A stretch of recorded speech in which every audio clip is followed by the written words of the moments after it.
दिसंबर का महीना बीतने को था और नया साल जनवरी दरवाजे पर खड़ा था। सर्दी अब अपना असली रूप दिखाने लगी थी।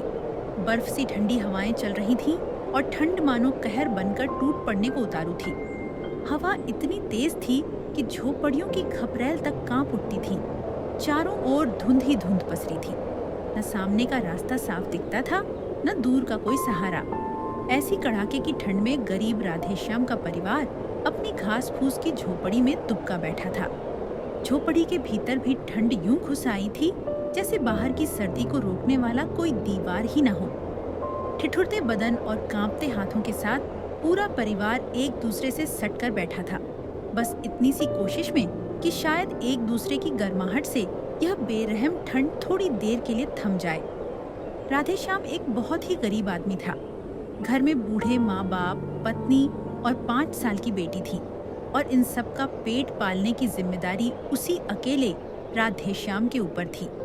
राधेश्याम मेहनत मजदूरी करके अपना घर चलाता था, पर इस समय ठंड बहुत अधिक थी, इसलिए मजदूरी मिलना भी मुश्किल हो गया था। ऐसे मौसम में लोग घरों से कम ही निकलते थे और काम की तलाश में भटकते मजदूरों की हालत दिन ब दिन खराब होती जा रही थी। राधेश्याम भी इन्हीं में से एक था, जिसका हर दिन पिछले दिन से ज्यादा कठिन होता जा रहा था। मगर मजबूरी क्या न करवाए। राधेश्याम को काम ढूंढने के लिए बहुत सवेरे ही निकलना पड़ता था। अरे भगवान, ये कैसी सर्दी पड़ रही है इस बार। हाथ पैर जैसे सुन्न हो गए हैं, जलाने को एक टहनी तक नहीं बची। लगता है जैसे ठंड शरीर के अंदर तक उतर गई हो। काश थोड़ा सा कोयला होता तो बच्चों को गर्मी दे पाते। हाँ, गरीबी भी क्या चीज है। एक चादर तक ढंग की नहीं है हमारे पास। हाय राम, गरीबी सच में बहुत रुलाती है। लेकिन गुड़िया किधर चली गई? इतनी ठंड में कहीं बाहर तो नहीं निकल गई? अरे नहीं, गुड़िया बाहर नहीं गई। ठंड से बचने के लिए बोरी में घुसकर सो गई है। हाय मेरी बच्ची, उम्र खेलकूद की है और सोना पड़ रहा है बोरी में। ईश्वर जाने कब हमारी हालत सुधरेगी। वहीं दुबकी पड़ी होगी बेचारी। हिम्मत रखो, बस रात कट जाए, सुबह कुछ ना कुछ इंतजाम कर ही लेंगे। बच्चों के लिए कोशिश तो करनी ही पड़ेगी। सर्दी इतनी तेज थी कि वह रात भर ठीक से सो भी नहीं पाता था। ठंडी हवा झोपड़ी के टूटे छप्पर से भीतर घुसकर उसके बदन को सुन्न कर देती थी। फिर भी उसके मन में सिर्फ एक ही चिंता रहती, घर का चूल्हा जलेगा कैसे। अरे ओ भगवान, ये कैसी सर्दी है। घर में एक ढंग का कंबल तक नहीं। बच्चे ऐसे कांप रहे हैं कि दिल फट जाता है। राधे, तू बाहर जाएगा तो ठंडी हवा से बचकर रहना। मैं तो सोचकर ही डर जाती हूँ। इतनी सर्दी में मजदूरी करने निकलना कोई आसान बात नहीं। ईश्वर तुझे सकुशल लौटाए, यही प्रार्थना है मेरी। आज सुबह होते ही वह काम पर जाने की तैयारी करने लगा। तभी सुधा उसके लिए गरम चाय ले आई। राधेश्याम कांपते हुए हाथों से चाय की प्याली लेता है और धीरे से कहता है, हाय राम, कैसी कड़कड़ाती ठंड है आज। हाथ पैर जैसे पत्थर हो गए हों। छप्पर से हवा ऐसे घुस रही है जैसे बर्फ का तूफान अंदर बैठा हो। मन तो करता है कि आज काम पर न जाऊं। अगर आज किसी तरह थोड़ा काम मिल गया तो शाम को चाहे उधार ही क्यों न लेना पड़े, एक कंबल जरूर ले आऊंगा। हाँ, ठंड तो बहुत है, पर सुनो जी, अगर तुम आज काम पर नहीं गए तो हम खाएंगे क्या? कल रात गुड़िया भूख से रो रही थी। एक दिन और खाली पेट कैसे रहेगी? आपका बाहर जाना मुझे भी अच्छा नहीं लगता इस मौसम में, पर मजबूरी तो है। हम सब आपका इंतजार करेंगे। घर में बच्चे ठंड से कांप रहे हैं, यही सोचकर दिल टूट जाता है। पर ठीक है, मैं कोशिश करूंगा कि जल्दी लौट आऊं। भगवान करे आज कुछ काम मिल ही जाए। इतना कहकर राधेश्याम कांपते हुए मजदूरी करने के लिए घर से निकल जाता है। सर्दी के कारण उसका शरीर बुरी तरह थरथरा रहा था। हाथ तो मानो जम से गए थे और उसके दांत लगातार खिटखिटा रहे थे। रास्ते भर ठंडी हवा उसके चेहरे पर चाबुक की तरह लग रही थी और हर कदम पिछले कदम से ज्यादा भारी महसूस हो रहा था। फिर भी राधेश्याम रुकने वाला नहीं था। उसे पता था कि अगर वह आज भी खाली लौट आया तो घर में चूल्हा ठंडा ही रहेगा। धुंध इतनी घनी थी कि सामने कुछ फीट दूर भी साफ दिखाई नहीं देता था, पर उसके पैरों में जैसे किसी मजबूरी ने हिम्मत भरकर उसे आगे बढ़ाए रखा था। हे भगवान, कैसी ठंड है। हाथ पैर सुन्न पड़ रहे हैं और दांत किटकिटा रहे हैं, पर रुकूं भी कैसे? घर में सब इंतजार कर रहे हैं। इतनी कड़कड़ाती ठंड में कौन बाहर निकलता है? मजबूरी ही निकालती है। गरीबी भी कैसी चीज है, मौसम देखती ही नहीं, भूख रोज आग लगाती है। अगर आज भी काम न मिला तो चूल्हा कैसे जलेगा? धुंध इतनी है कि सामने कुछ दिखता नहीं, पर फिर भी चलना पड़ेगा। बस भगवान, आज खाली मत लौटाना। हे भगवान, ये कैसी ठंड है आज, पैरों में जैसे जान ही नहीं बची। धुंध तो ऐसी पड़ी है कि 2 कदम आगे भी नहीं दिखता, पर रुकूं भी तो कैसे? अगर आज भी खाली लौटा तो घर में क्या जलेगा? माँ बाप, सुधा, गुड़िया सब मेरी तरफ ही देख रहे हैं। हाय रे गरीबी, इंसान को क्या क्या नहीं करवाती। मगर राधेश्याम फिर भी काम की तलाश में लगा रहता है। यह कहते कहते राधेश्याम की नजर कुछ दूर जल रहे अलाव पर पड़ती है। वहाँ कुछ मजदूर बैठे अलाव के पास आग सेक रहे थे। ठंडी हवा में वह अलाव दूर से ही गर्माहट का एहसास करा रहा था, मानो किसी ने रात के अंधेरे में छोटा सा सूरज जला दिया हो। राधेश्याम के जमे हुए पैर आग की तरफ बढ़ते हर कदम पर जैसे थोड़ी राहत महसूस कर रहे थे। अलाव दिखाई देते ही राधेश्याम अलाव की तरफ दौड़ पड़ता है। उसके मन में बस यही ख्याल था कि थोड़ी देर इस आग के पास बैठकर वह अपनी ठिठुरन को काबू कर सके। इस ठिठुरन में कोई घर से बाहर निकले, पर मजबूरी तो मेरे कदम खींच ही रही है। हाथ बिल्कुल जम रहे हैं, दांत भी किटकिटा रहे हैं, लेकिन चल राधे, थम मत। शायद आज कहीं काम मिल जाए। गुड़िया का चेहरा याद आता है तो दिल और भारी हो जाता है। बच्ची बोरी में दुबकी पड़ी है, काश एक कंबल होता। अगर ऊपर वाले ने आज कुछ काम दिलवा दिया ना, तो शाम को उधार लेकर भी कंबल ले जाऊंगा। कम से कम बच्चे और बूढ़े माँ बाप तो ना कांपें। अरे भाई, आज के जाड़ा तो एकदम हिम्मत छींस लिहलस। लागत बा हवाना, बर्फ के सुइयां उड़तिया होखस। अगर ई अलाव ना जलत तो हम दूनों कभे के सुन्न पड़ गईल रहित। सवेरे से काम के भी कोनो आस न दिखत। मालिक लोग एह जाड़ा में घर से बाहर निकले नईखन, मजूरी देबे की तो बातें छोड़ दी। सच बोलता यार, आज के ठंड तो देह तोड़ देलस। हाथ घोड़ा पत्थर बन गईल बा। काम ना मिले के चिंता अलग से बा। ए मौसम में के भला भूले। अमीर लोग तो कंबल ओढ़ के हीटर चला लेला, उनकर का जात बा। गरीबी में तो जाड़ा दूना चुभेला। अभी तो बस ई आग हमनी के जिंदा रख ले बा। अभी तो बस ई आगिया सहारा बा, हड्डी जोड़ सब जम गईल बा। आ देख, उधर कोई आवत बा। हम लागत बा कौनो मजूरिये आवत बा। शायद आग सेक के आवत हुई। इतना जाड़ा में के होई भला? अरे राधेश्या भाई, इतना जाड़ा में अकेले कहाँ भटकत बाड़? यहाँ आवा, आग लगे हाथ पसार, नहीं खेत देह पत्थर हो जाए। बैठा भाई, यहाँ बैठा। आज के जाड़ा तो हम तो जीवन भर ना देखनी। हाथ घोड़ा जम गईल रहे, आगे ना बैठते तो कामे ना कर पाइत रहे। भाई, सच कहूं तो आज तो ठंड हद से ज्यादा है।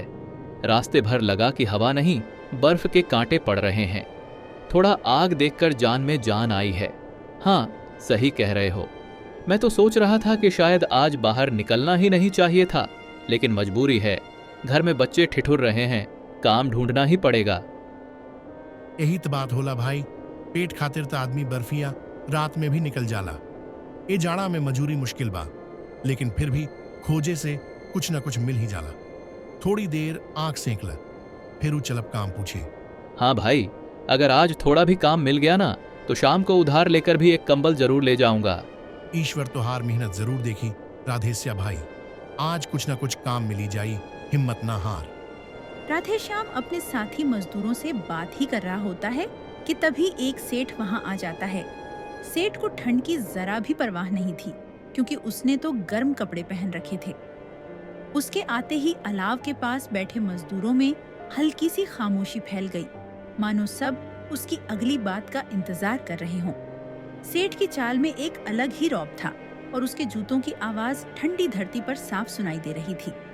सेठ को देखकर राधेश्याम मन ही मन सोचता है, देखो तो जरा, सेठ कैसे अकड़ कर चल रहा है। मोटे ऊनी कपड़े, भारी जैकेट और मफलर में लिपटा हुआ। उसे क्या पता कि ठंड क्या होती है। सच ही है, ये ठंड जैसे अमीरों की मेहरबान है।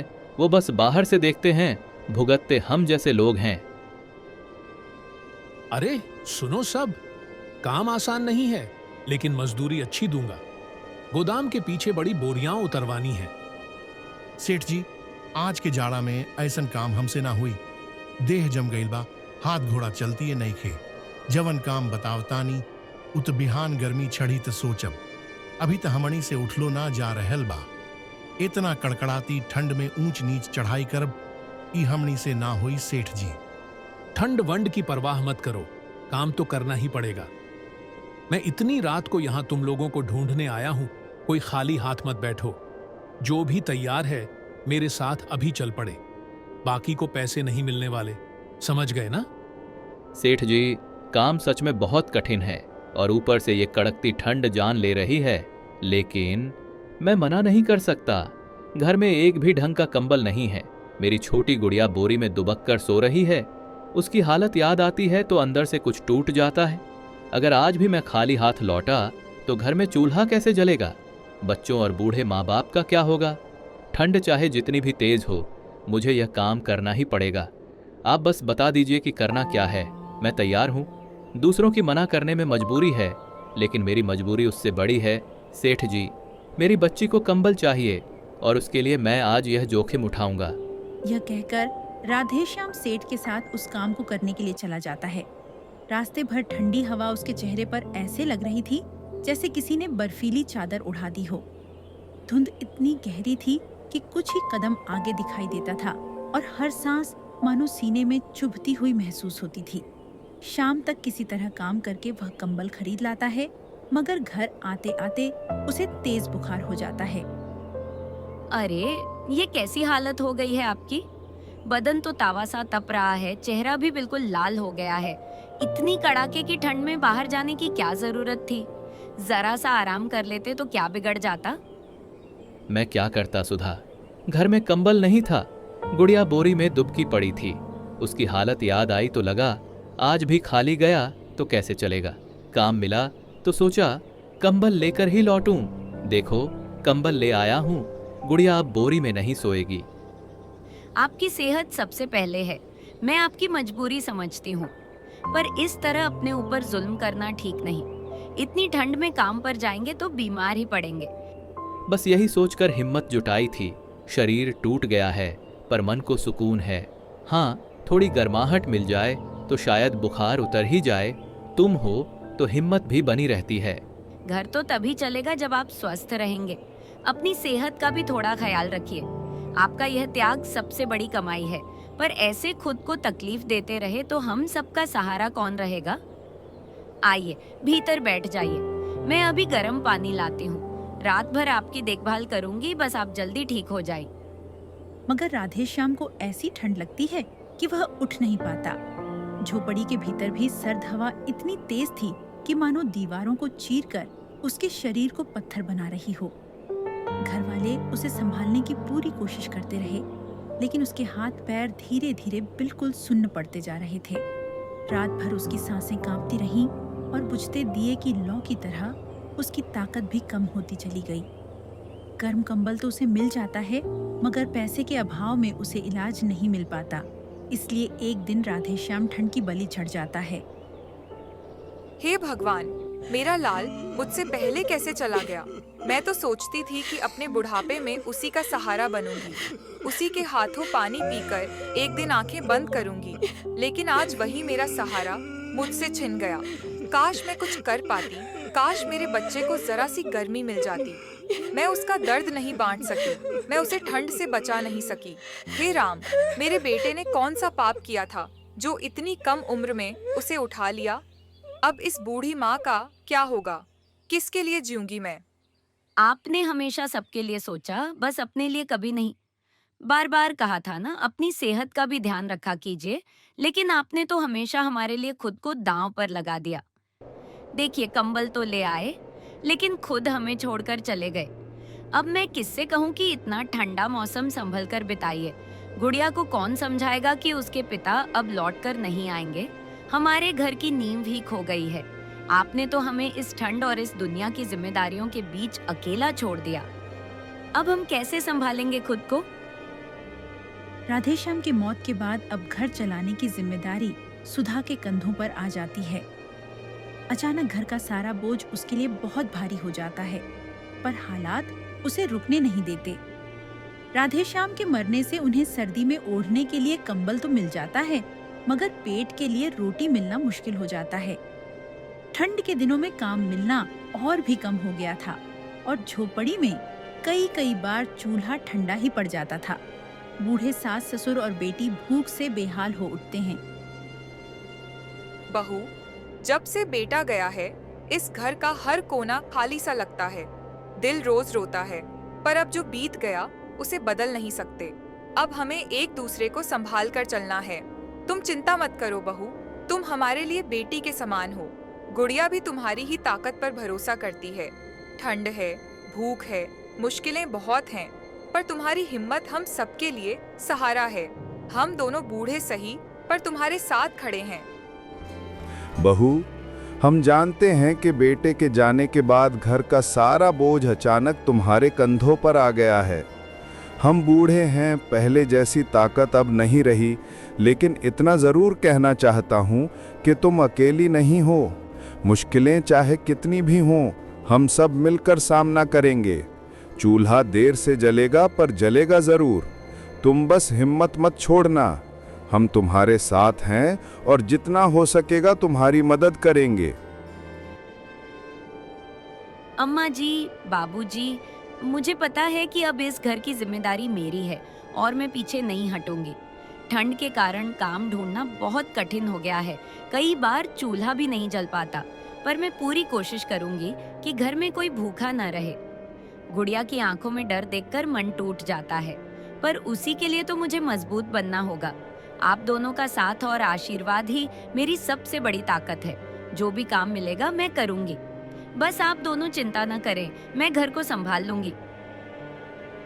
यह कहकर सुधा भी राधेश्याम की तरह कड़कती ठंड में काम ढूंढने के लिए निकल जाती है। रास्ते भर ठंडी हवा उसके चेहरे पर बर्फ की तरह पड़ रही थी, पर मजबूरी उसे आगे बढ़ने पर मजबूर कर रही थी। सुधा इधर उधर भटकते हुए जमुना के ढाबे पर पहुंच जाती है।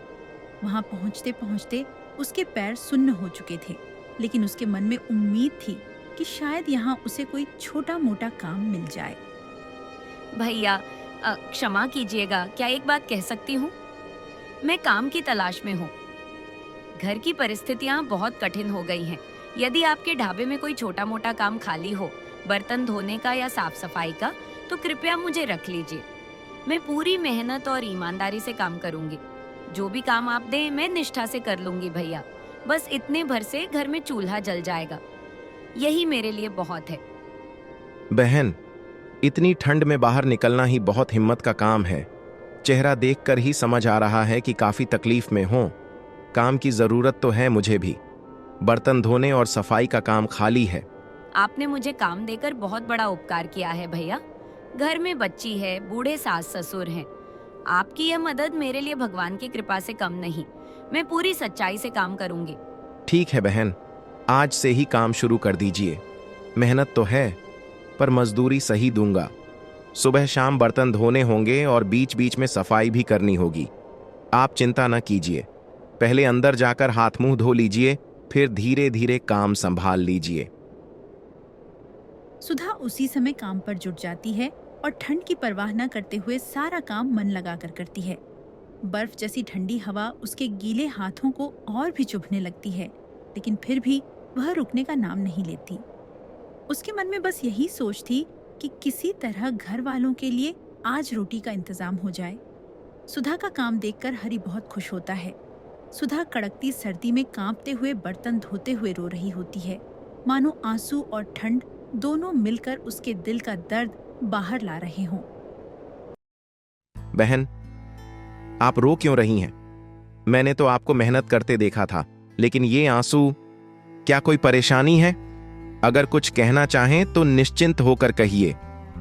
भैया, दरअसल हालात ही ऐसे हैं कि मन संभलता नहीं।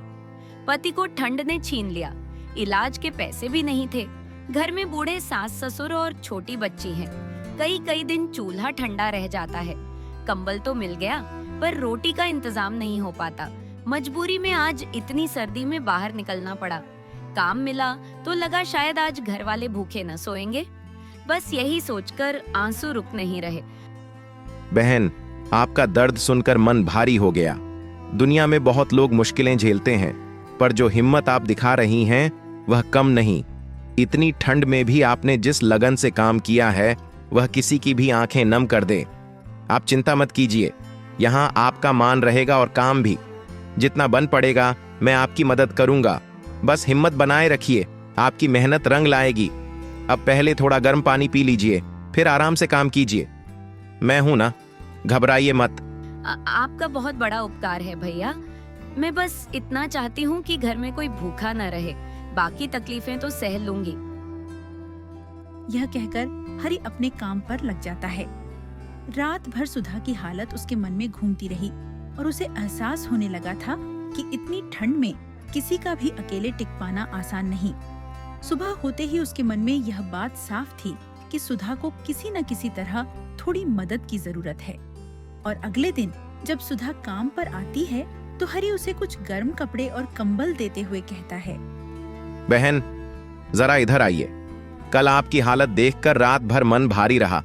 इतनी ठंड में अकेले सब संभालना आसान नहीं होता। ये कुछ गर्म कपड़े और एक कंबल है, कृपया इसे रख लीजिए। अरे भैया, ये सब क्यों? आपने पहले ही काम देकर बहुत बड़ा सहारा दिया है। मैं आप पर और बोझ नहीं बनना चाहती। घर की मजबूरी है, इसलिए काम करने आई हूँ, पर आपकी दया का बदला मैं कैसे चुकाऊंगी? मेरे मन को थोड़ी राहत मिलेगी कि आप काम करते समय इतनी ठंड नहीं झेलेंगी। ये कोई बोझ नहीं, इंसानियत है। कल जितनी ठंड थी, कोई भी आपकी जगह होता तो काम छोड़ देता, मगर आपने रोते हुए भी काम पूरा किया। हिम्मत ऐसी कहीं कहीं देखने को मिलती है। ये कपड़े और कंबल अपने परिवार, खासकर बच्ची के लिए ले जाइए। आप लोग इस ठंड में कैसे रह रहे हैं, ये सोचकर नींद नहीं आई। बदले में मुझे कुछ नहीं चाहिए। आप मेहनत करती रहिए और हिम्मत मत हारिए। आपकी यह मदद मेरे लिए भगवान की ओर से भेजा हुआ सहारा है। घर में बूढ़े हैं, बच्ची हैं, ये कंबल उन सब के लिए बहुत कीमती होगा। आपका यह उपकार मैं कभी नहीं भूलूंगी। मैं बस पूरी ईमानदारी से काम करती रहूंगी। अगर कोई परेशानी हो तो बेझिझक कह दीजिए। ठंड में साथ देना ही असली मदद है। अब अंदर चलिए, हाथ गर्म कर लीजिए, काम बाद में भी हो जाएगा।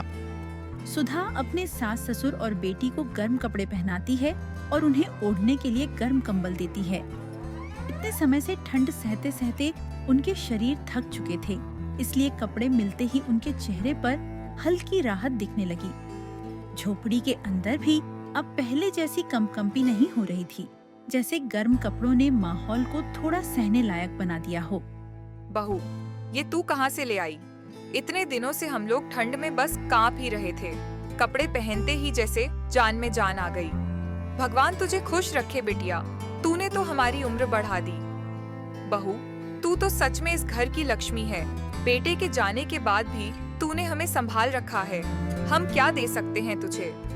बस दुआ करते हैं कि भगवान तुझे हर मुश्किल से बचाए। बहू, ये तो बहुत बड़ा काम कर दिया तुमने। शरीर तो जैसे पत्थर होने लगा था, अब कम से कम रात थोड़ी आराम से कट जाएगी। सच में तुम्हारी मेहनत और हिम्मत हमें संभाले हुए है।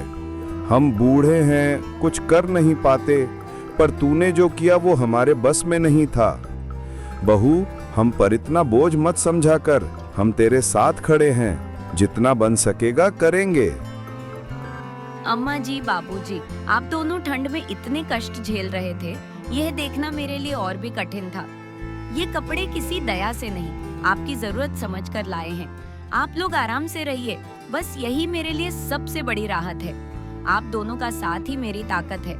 घर में थोड़ा सुकून दिखता है तो लगता है मेरी मेहनत सफल हो रही है। ठंड बहुत है, मुश्किलें भी, पर हम सब मिलकर इसका सामना कर लेंगे। गर्म कपड़े और कंबल मिलते हैं, उन्हें ठंड से राहत मिलती है और उनके चेहरे खिल उठते हैं। उस दिन के बाद सुधा हरि पर पूरी तरह भरोसा करने लगी और ढाबे की रौनक भी पहले से बढ़ने लगी। धीरे धीरे दोनों के बीच ऐसा अपनापन बन गया कि काम का बोझ भी आधा महसूस होने लगा। समय के साथ ढाबे की पहचान आसपास के लोगों में बनने लगी और रोजी रोटी की चिंता भी पहले जैसी नहीं रही। हरि और सुधा दोनों को अब महसूस होने लगा था कि मुश्किल दिनों में साथ खड़ा होना ही सबसे बड़ी ताकत है। उसी दिन के बाद सुधा हरि के ढाबे पर मन लगाकर काम करने लगती है और हरि और सुधा दोनों मिलकर ढाबा चलाने लगते हैं।